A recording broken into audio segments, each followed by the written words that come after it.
그래서 이 발람은 나귀 때문에 살아난 거예요. 나귀 때문에 살아났어요.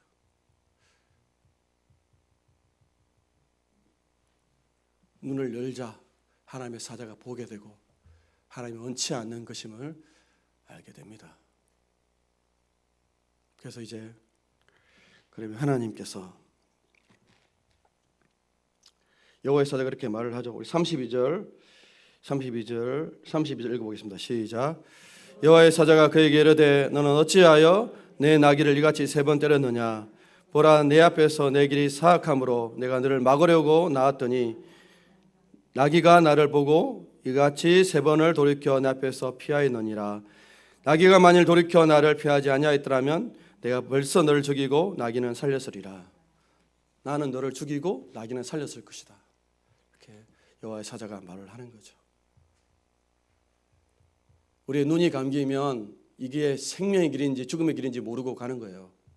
돈에 미혹되어지면 이것이 죽을 길인지 모르면서 그렇게 살아가는 거예요.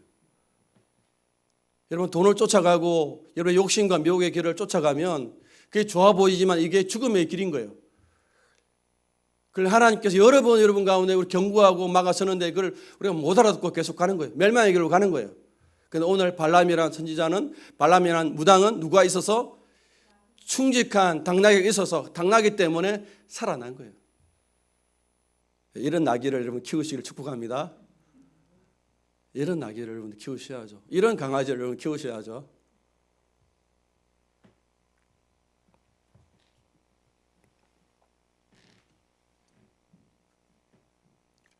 나귀도 하나님의 마음을 알고 하나님 뜻을 알아서 주인이 죽을까 봐 두려워서 막아서는데 이 발람 무당은 무당으로서 신들과 접촉하여서 뭔가 인생의 행복과 성공의 점괘를 얻는 자도 뭐예요?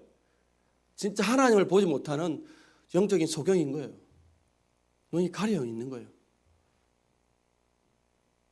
무당이 아닌 거죠. 진짜 무당이 아닌 거죠. 여러분, 무당과 예언자의 차이가 무엇입니까? 똑같이 예언하고 뭔가 앞으로의 미래에 대해서 이야기하는 사람들이 맞아요. 그런데 무당과 예언자의 차이는 무엇입니까? 무당은 귀신들과 교제하는 사람이고 예언자는 진짜 신이신 하나님과 말씀을 듣는 사람이에요. 이 차이밖에 없어요. 행동과 행태는 비슷해 보입니다.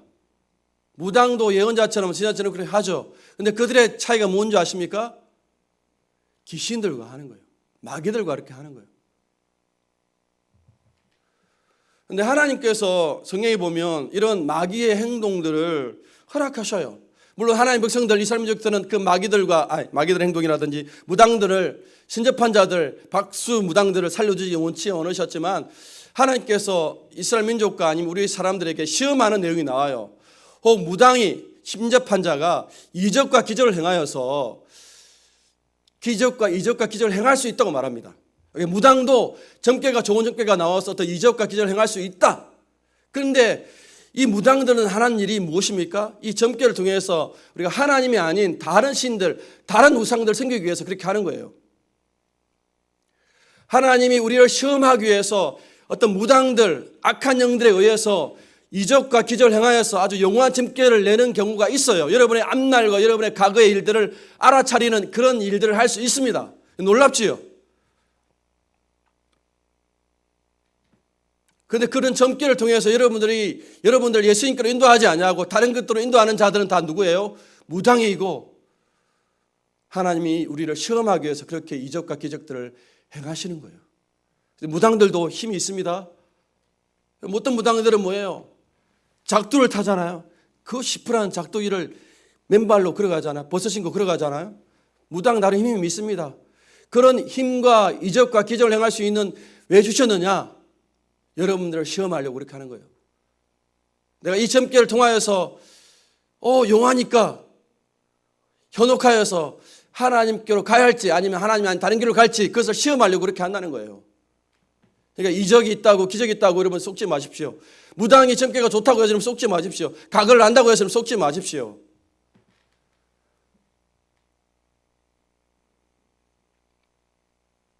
여러분의 마음을 확인하기 위해서 그렇게 하는 거예요. 그 이적과 기적에 여러분들이 미혹되거나 현혹되지 마십시오.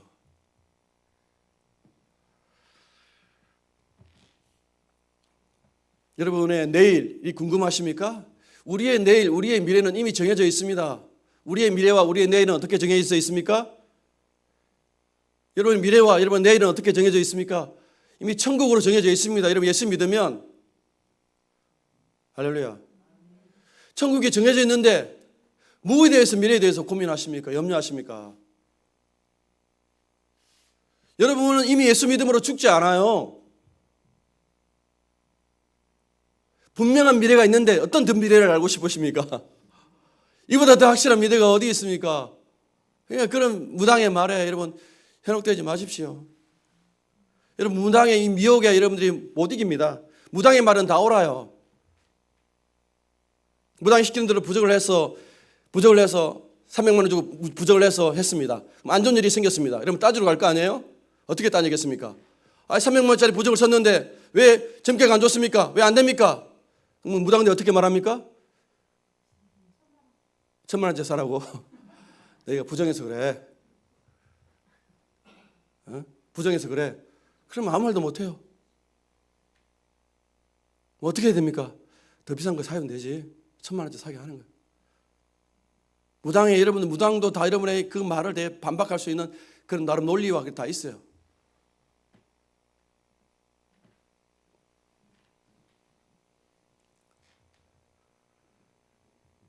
이 나귀는 이 무당을 살리기 위해서 그렇게 합니다. 나귀의 마음을 우리는 알아야죠. 이게 원치 않으시구나. 하나님 원치 않으시구나. 하나님은 이스라엘 백성들 예수님의 나라가 망하고 고통당하는 걸 원치 않으십니다. 다 지키시고 보호하는 거죠. 자기가 자기의 계술로 자기의 사술로 이스라엘 민족을 해할 수 있고 점결할 수 있다? 불가능한 일입니다. 그렇게 하다가 뭐예요? 자기도 망하고 이 모압 나라도 망하는 거예요. 어찌 보면 하나님도 이 무당 발람도 살리기 위해서 구원하기 위해서 누구를 통해서 역사하십니까?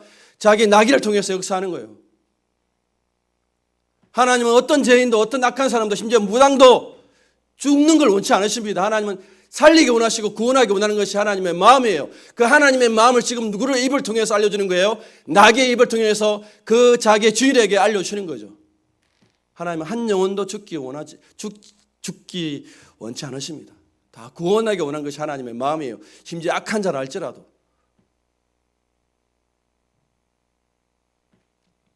하나님이 오늘 여호와의 군 사자가 왔고 또 수많은 또 하나님의 군대 장관이 오는 경우가 굉장히 많이 있어요.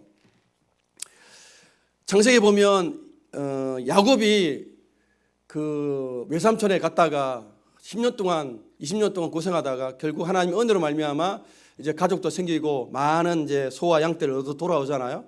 근데 마지막 변수가 있었습니다. 자기가 외삼촌에 갈 때 누구를 속이고 갔습니까? 형을 속이고 갔죠. 형의 장자권 축복을 제가 빼앗았습니다. 아주 얄팍한 인생인 거죠.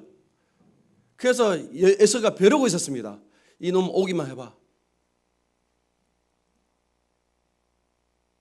어떤 소문이 들립니까? 형이 400명의 군사를 끌고 자기가 온다는 걸 알려줘요. 야곱이 더 심장이 벌렁하는 거죠. 내가 이번에 죽겠구나. 그때 누가 찾아오십니까? 그때 누가 찾아오십니까? 여호와의 군대 장관이 찾아오십니다. 하늘의 군대를 다 보여주십니다. 하늘의 군대를 다 보여주십니다. 야곱에게 하나님의 군대를 다 보여주십니다. 하늘의 눈을 열어서 하나님의 군대가 저 하늘에 있다는 것을 하나님이 야곱의 눈에 보이십니다. 그러니까 앞으로 형이 그 많은 군사를 끌고 군대를 끌고 와도 걱정하지 말라고 이미 야곱의 마음속에 하늘의 군대를 이미 보여주시는 거죠. 여호수아가 정복 전쟁을 할 때 아직 전투 중에 하나님이 찾아오십니다. 여호와의 군대 장관으로 찾아오십니다. 그 군대 장관이 여호수아 앞에 어떻게 말합니까? 너는 내 앞에서 신을 벗으라고 요구합니다. 여호수아는 이걸 못 알아들어가지고 처음에 이 말을 못 알아듣고 그 여호와의 군대 장관을 무서워해가지고 당신 누구 편입니까? 물어보는 거죠. 우리 편입니까? 아니면 이 가나안의 적군입니까? 라고 물어보는 거죠. 그런데 여호와의 군대 장관은 나는 누구 편도 아니다. 네가 내 편에 설 때 내가 이 싸움에 이긴다. 하고 하나님께서 여호와의 군대 장관으로 여호수아에게 찾아오셨습니다. 이스라엘 군대 위에 하나님의 천군 천사가 하늘의 군대가 있음을 여호수아에게 하나님이 알려주고 싶은 거죠. 두려워하지 말고 염려하지 말라. 여러분 엘리사를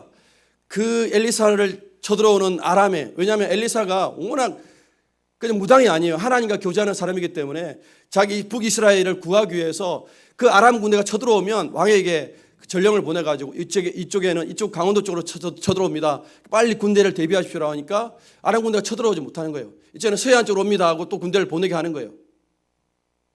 그러니까 우리는 왜 이렇게 아람 군대에서 회의를 열렸습니다. 왜 우리는 전쟁도 하지 못하고 이 북이스라엘에 방비를 하지? 우리 중에 누가 스파이가 있나? 라고 생각하면서 그 스파이를 찾으려고 했습니다. 근데 그쪽의 사람이 아닙니다. 우리가 스파이에서 그런 게 아니라 이스라엘 민족에는, 북이스라엘 나라에는 엘리사가 있습니다. 엘리사가 하나님의 뜻을 받아서 우리가 어디로 갈지 다 알려주니까 우리가 이길 수 없습니다. 누구를 제거해야 됩니까? 엘리사를 제거해야 된다고 말하는 거예요. 엘리사를 잡으려고 군대를 보냅니다. 엘리사를 시종되는 사안들, 이 엘리사를 시종되는 종들은 두려워하죠. 그런데 엘리사가 그 종들에게 뭘 보게 합니까? 하늘 열어서 뭘 보게 합니까? 하늘의 불병거를 보게 하는 거죠. 우리와 함께하는 사람이 많다는 것들을 하나님 엘리사를 통하여서 그 종들의 눈에 보게 하는 거죠. 한편으로 이 이야기는 여호와의 사자가 나타나서 그 무당을 막아서는 거죠. 그러면서 또 다른 한편으로는 이스라엘 민족을 지키는 이야기를 보여주는 거죠. 지금 이스라엘 민족은 이런 사건이 배후에서 일어나는지 몰라요. 지금 모압 왕이 아주 강력한 무당을 불러서 자기를 저주하는 이 영적인 사건들을 몰라요. 아무도 몰라요. 그런데 하나님께서 지키십니다. 하나님께 지키시고 보호하십니다. 천사를 동원하여서 여호와의 사자를 보내어서 이스라엘 백성을 지키고 보호하고 있다는 거예요. 여러분과 제가 하나님의 편에 속하면 주 예수를 믿어서 주님의 사람이 되면 하나님이 지키시고 보호하고 있음을 가르쳐주고 있는 거예요. 천군과 천사가 우리 곁에 있음을 하나님이 알려주고 싶은 거예요. 여러분 눈이 열리기를 원합니다. 여러분들 해야 할 점술과 해야 할 그런 복술이 없어요. 하나님 다 막아 쓰잖아요. 하나님 다 막아 쓰십니다. 하나님께 여러분의 인생을 지키고 보호하고 있습니다. 여러분들 언제 구원받았습니까?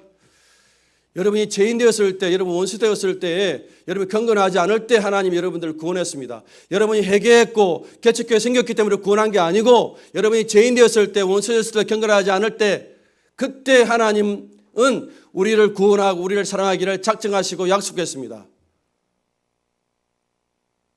우리의 행동, 우리의 변화 이전, 우리의 열매 이전에 이미 하나님은 그의 마음속에 내가 이 백성들을 내가 구원하고 살리고 세워야 되겠다는 결심하시고 약속하셨습니다. 맹세하셨습니다. 그것이 하나님의 마음이에요. 죄인된 여러분들을 구원하시고 여러분들을 살리셨는데 찾아오셨는데 여러분 인생을 하나님께 지키지 않겠습니까? 여러분 인생을 보호하고 역사하고 있습니다. 여러분을 지키는 천군과 천사가 많이 있습니다. 그걸 여러분들이 아시기를 바랍니다. 또 한편으로는 오늘 이 무당, 이 발람도 하나님은 구원하기를 원하시는 거죠.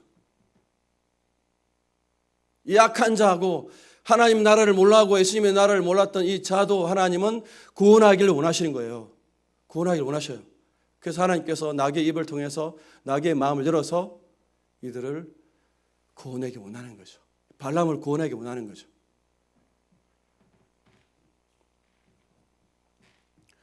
두 번째 나타나서 하나님 친히 가지 말라고 했고 근데 가되 내 말만 하라고 했습니다. 그리고 오늘 나귀가 3번 자기가 원하는 것들을 막았었습니다. 그리고 여호와의 사자가 그 앞에 있었습니다. 여호와의 군대 장관의 그 칼이 발람의 눈앞에 있었습니다. 그래서 감히 이제 발람이 나중에 이제 24장부터 23장부터 알겠지만 이스라엘 민족을 해하는 말을 할 수 있습니까? 못합니까? 할 수 없어요. 다 뭐예요? 저주하라고 불렀는데 다 축복만 하고 가요. 축복만 하고 가요. 하나님 그렇게 막으십니다. 근데 여러분 발람이 나중에는 회개하고 돌아옵니까? 회개하고 돌아가지 않습니까? 발람이 회개하고 돌아오지 않습니다. 나중에 여러분들이 민수기를 25장, 26장 보면 이 발람이 돌아가다가 어디 가냐면 미디안의 나라에 가요. 미디안 국가 가가지고 미디안의 장로들을 서로 해가지고 이제 어떻게 합니까? 축제를 벌려가지고 바알 보올이라는 아주 우상을 숭배하는 축제를 벌려가지고 이스라엘민족을 초대합니다. 음행의 자리로 초대하는 거예요. 그 깨를 누가 냅니까? 발람이 내요. 그래서 나중에 발람은 미디안을 공격할 때 발람도 죽게 됩니다. 안타깝죠. 하나님이 이 발람이란 무당을 구원하기 위해서 나귀를 입에 열어서 주셨건만 발람은 그 하나님의 마음과 하나님의 뜻을 못 알아먹고 결국 자기의 이 폐역한 길, 불법의 길, 탐욕의 길로 걸어감으로 인하여서 망하는 거예요.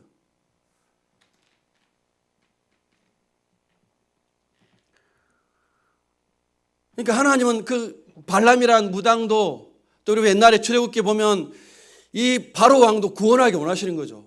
그러니까 하나님은 재앙을 한 번이면 충분히 할 수 있습니다. 여러분 출애굽을 할 때 자기 백성들을 애굽에서 나오게 할 때 하나님의 전능하심이면 재앙 한 번이면 충분해요. 그런데 재앙을 무지 몇 개나 내립니까? 10번이나 내립니다. 이 말은 뭐예요? 하나님이 애굽 나라 바로를 구원하기 원하시는 거예요. 그 마음이 있는 거예요.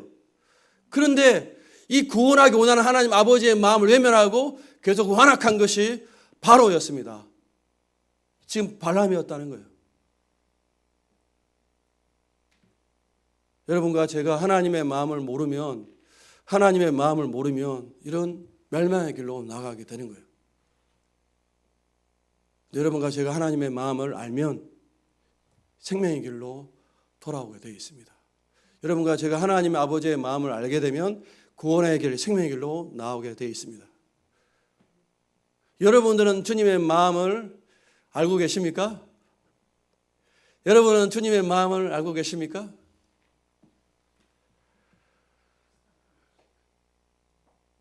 주님의 마음을 여러분들이 아시기를 축복합니다. 주님은 오늘 나귀가 아니라 아니면 오늘 했지만 죄송하지만 나귀의 마음에 주님이 찾아오셔서 나귀의 옷을 입고 이 발람에게 말을 하는 거예요. 한 영혼을 구원하기 위해서 마귀에게 하나님의 영으로 찾아오셔서 마귀 입을 열어서 말하게 하시는 거예요. 우리가 못 알아듣으니까 발람이 다른 사람 말은 안 들어도 누구 말은 듣겠습니까? 평생 자기와 함께했던 당나귀의 말은 듣지 않겠습니까? 여러분에게 말하면 들을 사람이 있을 거 아니에요, 주변에. 여러분에게 말하면 알아차릴 누군가 이야기하면 아목의 근사님이 말하면 아목의 입사님이 말하면 내가 그 말은 듣진 그런 사람이 있죠. 왜? 평생 동안 나의 친구고 나 잘해줬으니까. 발람에게 그런 존재가 누구예요? 나귀였던 거예요. 내가 평생 충성스럽게 당신을 모시지 않았습니까? 당신을 살리기 위해서 내가 이렇게 했습니다라고 말을 해주는 거죠. 우리는 하나님의 마음을 모른다고, 하나님이 우리를 벌하신다고, 하나님 우리에게 저주하신다고, 하나님 우리를 지옥에 보내신다고 그렇게 생각하고 있습니다. 하나님은 여러분들 망하게 한다고 생각하죠. 남편 잘못 만나가지고 고생한다고 생각하죠. 말 안 듣는 자녀 때문에 힘들다고 말합니다. 그죠? 하나님 아버지의 마음을 우리는 몰라요. 그래서 하나님께서 누구의 모습으로 찾아오십니까? 사람의 모습으로 찾아오신 거예요. 당나귀보다 못한 존재로 우리 예수님께서 찾아오셨습니다. 여러분들이 말이 안 들을까 봐, 아니 당신은 부자니까, 당신이 믿음 좋으니까 하나님을 복을 받으라고 그렇게 말할까 봐 하나님 아버지께서 가장 비천한, 가장 가난한 자로 찾아오셨습니다. 제자들이 예수님을 따르려고 했을 때 주님, 내가 당신을 따라야 되겠습니다. 주님이 어떻게 말하십니까? 나는 머리 둘 곳이 없는데. 예수님은 집 한 칸도 없었어요. 월세방도 없었어요. 전능하신 하나님께서 우리에게 하나님 마음을 알려주시기 위해서 이 땅에 방 한 건도 없이 그분은 말 한마디로 말할 수 있는 전능하신 분입니다. 귀신들을 말 한마디로 제압하고 병든 자 말 한마디 수술할 필요도 없습니다. 전능하신 하나님께서 우리의 마음에 하나님의 마음을 알려주기 위해서 가장 가난한 자로 찾아오셨습니다. 태어날 때 마구간에서 태어난 아이는 없습니다. 예수님의 얼굴은 맨날 우리는 외모 때문에 여러분 잘생겼습니까? 여러분 잘생기셨죠? 피부도 곱고 우리 최 근사님 더 예쁘십니다. 다 예쁘시고 다 아름다운데 뭔가 하나님의 아들이고 메시아고 구원자고 왕이면 전능한 자이면 모세도 아름다웠어요. 다윗도 아름다웠어요. 근데 우리 예수님은 어떻습니까? 모세보다 다윗보다 더 엄청난 메시아로 구원자로 오셨지만 예수님의 얼굴은 뭐예요? 다 실망하는 거예요. 왜 이렇게 못생겼어? 예수님이 30년 동안 무슨 일을 했습니까? 목수 일을 했습니다. 목수와 석수는 가장 천한 일입니다. 그러면 늘 햇볕에 중동에 뜨거운 햇볕, 그 옛날 선크림이 있었습니까? 선블럭이 있었어요. 맨날 우리 사모는 제가 얼굴이 안 좋다고 목사님 얼굴이 잘나야 된다면서 저는 못생기게 연애입니다. 선크림 바르죠? 챙겨줍니다. 야, 저는 실내에서 일하잖아요. 가끔 전도하러 햇볕에 나가지만 예수님은 30년 동안 목수일로 석수일로 얼굴을 태워가면서 일했습니다. 예수님의 얼굴이 그래서 나중에 성경 보면 나는 50이도 안 됐는데 라고 말합니다. 50이 안 된다. 그 사람 말하자 이 사람이 예수님께서 아브라함이 나를 볼 때를 보고 좋아했다라고 말하니까 네가 아브라함보다 더 대단하냐? 근데 보니까 얼굴이 50도 안 돼 보이는데 라고 말을 하는 장면이 나와요. 그러니까 예수님 얼굴이 뭐예요? 원래 30인데 지금 50으로 보이는 거예요. 하도 고생했으니까. 왜 그렇게 하십니까? 그렇게 하지 않으면 아버지의 마음을 우리가 모르니까. 하나님은 다 갖고 있어서 다 할 수 있잖아요. 우리는 고난하고 힘들고 어려워서 하나님의 말씀을 지킬 수 없다고 말하잖아요. 그렇게 핑계하고 원망할 때마다 하나님은 우리 마음 가운데 주님의 마음을 알려주기 위해서 그렇게 하시는 거예요. 주님의 마음을 알려주기 위해서. 하나님 아버지의 마음을 알려주기 위해서 그렇게 하시는 거예요.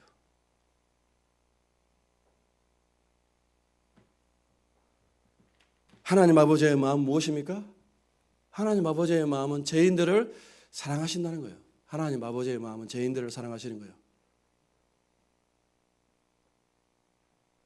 예수님은 죄인들을 사랑해요. 그러니까 제가 요즘에서 예수님 보면서 예수님이 이야기의 사건에서 너무 충격스러워요.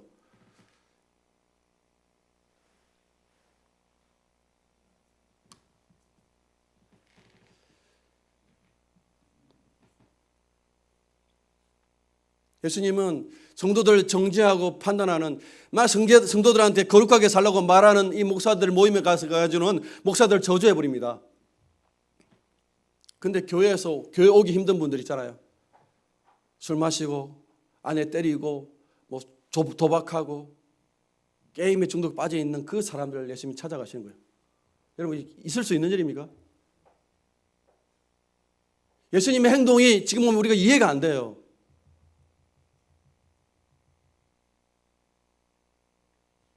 예수님은 죄인을 사랑하시고 죄인을 너무나 기뻐하십니다. 내가 너희를 너무나 기뻐하고 너무나 사랑한다 말씀하시는 거예요. 그것이 예수님이 우리 가운데 오셔서 하나님의 마음을 전해주는 방식이에요. 예수님은 죄인을 너무나 사랑하신다는 거예요. 여러분의 원수들, 경건하지 않는 사람들, 미운 사람들 사랑하기가 어려워요, 쉬워요? 어렵습니다. 목회자도 제가 전도해보면 전도를 합니다. 전하죠. 반응이 괜찮은 분들은 좋아요, 기뻐요. 근데 반응이 아주 싫은 사람 있잖아요. 그러면 그런 사람 만나면 제가 어떻습니까? 힘들어요. 저도 힘들어요. 전도하기 싫어요. 그래서 간혹 그 홍제천을 걸으면 사람들이 많은 시간대가 있습니다. 언제일까요? 홍제천을 걸으면 12시쯤에 사람들이 많아요. 왜? 직장인들 밥 먹고 여러분 소화시키려고 걸어요. 그럼 제가 그 길 가고 싶을까요? 안 가고 싶을까요? 안 가고 싶을까요? 안 가고 싶어요. 사람들이 많으니까. 전도를 많이 해야 되고 직장인들은 굉장히 멋있어 보이잖아요. 그래서 제가 쫄아요. 그럼 12시부터 1시간 피하고 싶어요. 왜? 반응이 안 좋으니까. 아유 목사님, 아유 감사합니다. 아멘 하면 좋죠. 전도 신이 나죠. 근데 벌레보다 쳐다보니까 쉽지 않아요. 그런 사람의 전도는 쉽지 않아요. 두 분만 반대하면 마음이 힘들어서 못하는 것이 우리의 심정이에요.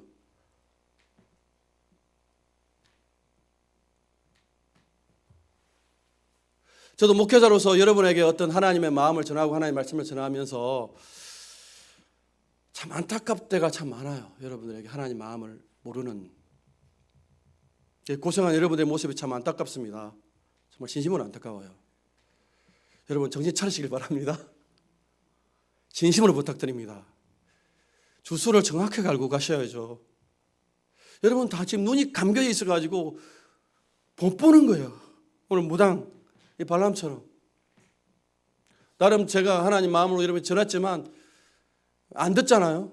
제가 답답하고 안타까워요. 저는 여러분 제 마음을 안 받으셔도 뭐 더 하고 싶은 마음이 없어요. 저 인간적인 목회자의 마음은 여러분들이 하나님의 마음을 외면하고 무시하고 그렇게 고생하고 힘들게 살면 그냥 마음 닫아봐요. 하나님 제가 한 번 이야기했습니다. 두 번 이야기했습니다. 이제 더 이상 안 하고 싶습니다. 속으로 고생 좀 해보십시오. 언제 정신 차리겠습니까 하는 마음이 들어와요. 그런데 우리 주님은 그렇게 안 하십니다. 우리 주님은 끝까지 여러분에게 찾아오셔서 말씀하십니다. 제발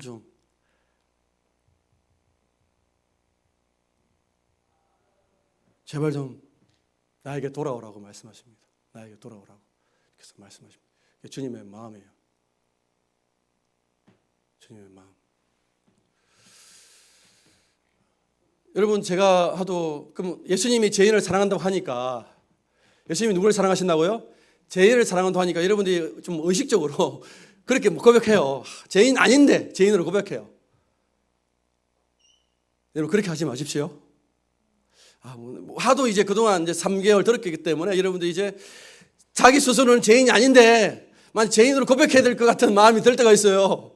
여러분 그렇게 안 하셔도 됩니다.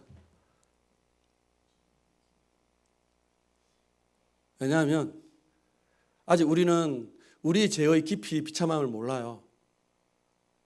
우리의 죄가 얼마나 큰지를 아직 몰라요. 그래서 우리가 어두운 소경이라는 거예요. 여러분과 우리의 죄가 하나님 앞에서 얼마나 끔찍한 죄인지를 우리는 아직 몰라요.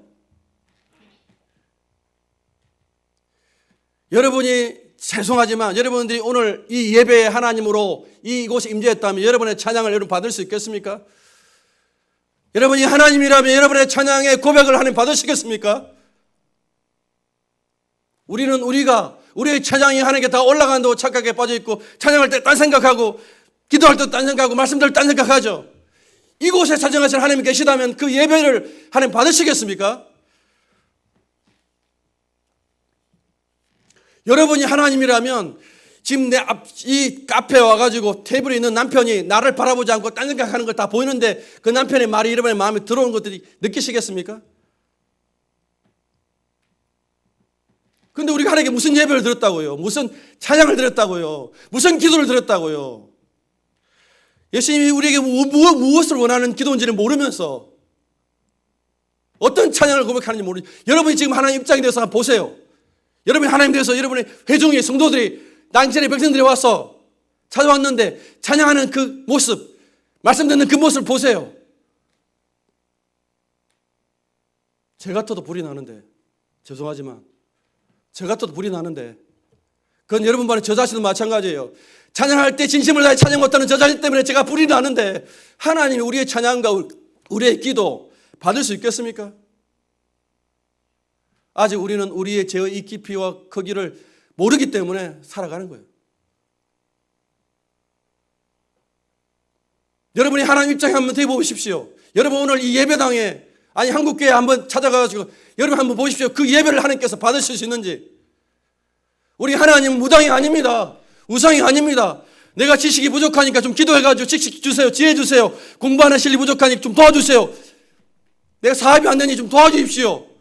이것만 도와주시면 됩니다. 이런 차원의 무당, 우상이 우리 하나님이 아니에요. 우리는 그렇게 기도하죠. 하나님, 내가 조금만 부족하니까 조금만 더 도와주시면 됩니다. 우리 가정 조금만 더 도와주시면 됩니다. 하나님이 그런 분이세요? 성령의 하나님은 그런 분은 아닙니다. 성령의 하나님은 언제든지 전능의 하나님이에요. 여호와 하나님은 스스로 계신 분이에요. 그분이 당신의 형상으로 우리를 만드셨어요. 그걸 자녀라고 말합니다. 아버지와 자녀 관계예요. 그런데 세상에서 말하는 그 윤리적인 상식선에서 아버지와 자녀의 관계가 아니에요. 육신의 부모가 자녀를 대하고 육신의 자녀가 아버지를 대하는 그런 세상적인 부모의 관계가 물론 하나님 아버지의 마음이 느낄 수 있지만 그런 차원의 관계가 아니에요. 하나님 아버지 되심, 우리의 자녀됨은 더 깊고 더 전부를 원해요.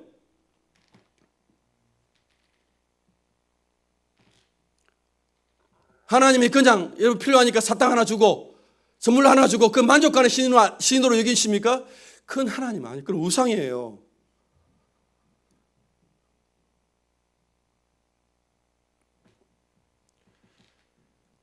하나님은 여러분의 전부를 원하십니다. 전부를 원하십니다.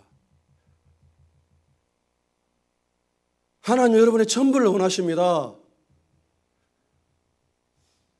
하나님이 여러분을 그만 망령되이 불러야 돼요.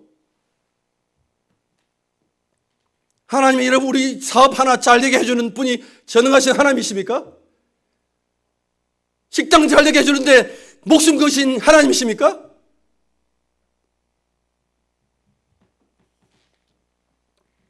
여러분 자녀들 좀 좋은 대학 보내고 좋은 직장 보내고 좋은 데 시집 보는 것이 그것이 하나님 아버지입니까?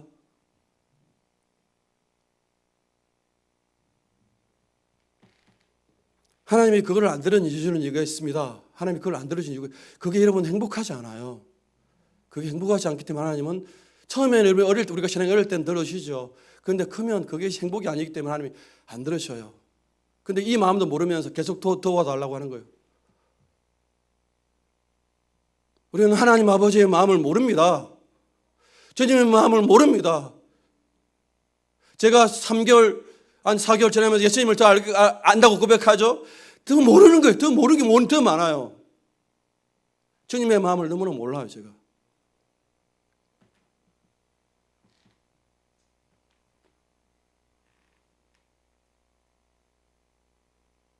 여러분 당나귀도 보다 못한 존재가 우리가 아닐까요? 당나귀는 하나님의 여호와의 사자가 칼을 들고 선 것을 보고 자기 주인을 지키려고요. 자기 목숨을 내놓습니다. 당나귀도.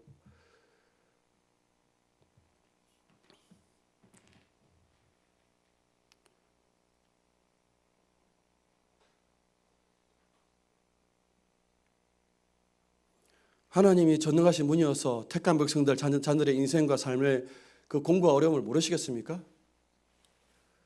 여러분의 고통과 여러분의 아픔을 아시지만 여러분의 제약도 아십니다. 하나님의 인도하심이 가장 옳고 선해요. 그건 여러분과 우리가 받아들이기 어렵지만 그러니까 우리의 죄가 이렇게 깊어요. 하나님 아버지의 마음을 모르는 우리의 죄가 이렇게 깊다고요. 우리가 죄인 되면 얼마나 비참하고 안타까운 죄인지 우리는 평생 알아가야 돼요. 근데 여러분 뭐 이렇다고 해서 의식적으로 모르는데 그거 알 필요 없어요. 따라하겠습니다. 솔직하면 됩니다. 여러분 난 죄인인데 몰라요. 난 죄인인 모르겠다고 고백하시면 돼요. 괜히 죄인 아닌데 죄인은 느끼지 않는데 죄인이라고 고백하지 마십시오. 할렐루야. 아직 모르겠다. 난 죄인인 걸 모르겠다. 고백하는 게 좋아요. 대부분 못 느끼시죠, 그렇게. 그게 차라리 좋아요. 억지로 할 필요 없어요.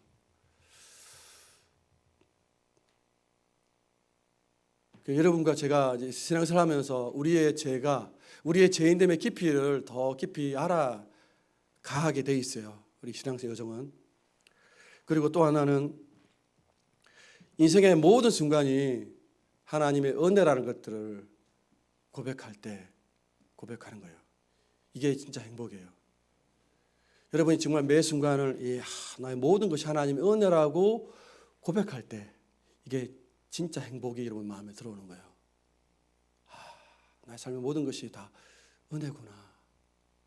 이걸 진심으로 고백하면 여러분이 행복해요. 여러분의 순간, 모든 순간이 하나님의 은혜라고 진심으로 고백할 수 있다면 그게 행복이에요. 제가 행복의 비결을 알려드렸습니다. 언제 행복하다고요? 모든 것이 하나님의 은혜구나 라고 깨달을 때 이게 여러분 행복해요. 실제로 우리 모든 것이 하나님의 은혜예요. 하나님은 이미 죄인된 원수됐던 경건하지 않는 자도 사랑하시고 구원하시기 원하시는 것이 하나님 아버지의 마음이에요. 여러분 인생을 책임져 지고 계십니다.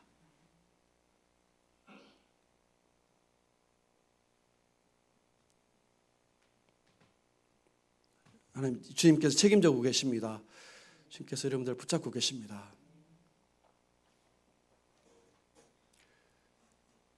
근데 우리가 왜 제가 죄인됨을 강조하냐면요, 예수님을 받아들이는 가장 놀라운 고백이 내가 죄인이라는 고백이에요. 이 고백이 있어야만 예수를 만날 수가 있어요.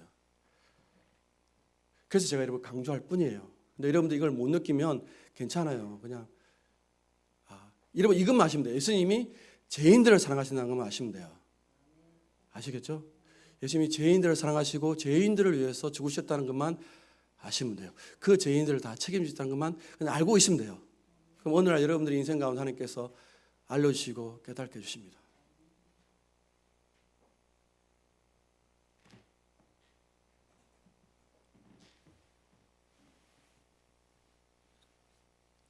예수님을 알아가면 알아갈수록 아직 우리가 예수님의 마음을 모르기 때문에 예수님을 모르기 때문에 아직 내가 죄의 이 깊이를 모르는 것에 불과하거든요. 예수님을 모르니까 예수님의 마음을 모르니까 아직 내가 죄인됨을 몰라요. 당연한 거거든요. 근데 여러분 예수님의 마음을 알아가고 하나님을 알아가면 여러분들의 그 죄의 깊이를 더 깊이 깨닫게 됩니다. 영적인 죄의 깊이를 깨닫게 됩니다.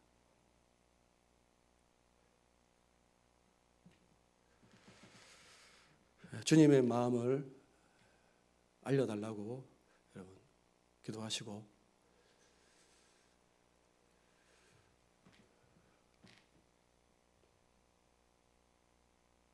주님의 마음을 알려달라고 기도하시는 여러분 되기를 축복합니다. 우리 찬송가 부르겠습니다.